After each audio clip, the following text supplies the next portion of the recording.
মই হৈছোঁ মনৰ মালিক। পৰিস্থিতি অনুযায়ী যেতিয়া যি কৰিবলৈ মন যায় তাকেই কৰোঁ। যদি মোক কোনোবা কিবা কৰিবলৈ জোৰ কৰি আছে বা জোৰ কৰি কাম এটা কৰিবলৈ কৈছে, সেইটো মই কেতিয়াও নকৰোঁ। যদিহে মোৰ মন গৈছে সেই কামটো মই নিশ্চয় কৰিম। ভাল বেয়া উচিত অনুচিত সেইবিলাক জ্ঞান মোৰ আছে। সেইবিলাক মোক কোনো নিশিকালেও মই ভালেই পাম। ক'ত কি কেনেকৈ কৰিব লাগে ভালদৰে জানো।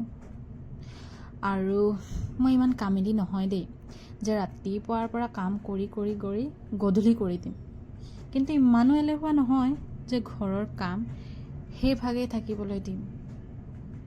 সৰুৰ পৰাই ঘৰৰ কাম কৰি আহিছোঁ আৰু এতিয়াও কৰোঁ আৰু কৰি গৈয়ে থাকিম, যিহেতু লাইফ লং প্ৰচেছ। মাথো আমি কাম কৰাবিলাকৰ কোনো এপ্ৰিচিয়েট নকৰে, সেইটোৱে অকণমান বেয়া লাগে। আৰু যিমান কৰিলেও যিহেতু নাম নহয়েই, সেয়েহে মনৰ মালিক হয় কামবোৰ সুখী মনে কৰি গৈ থাকোঁ।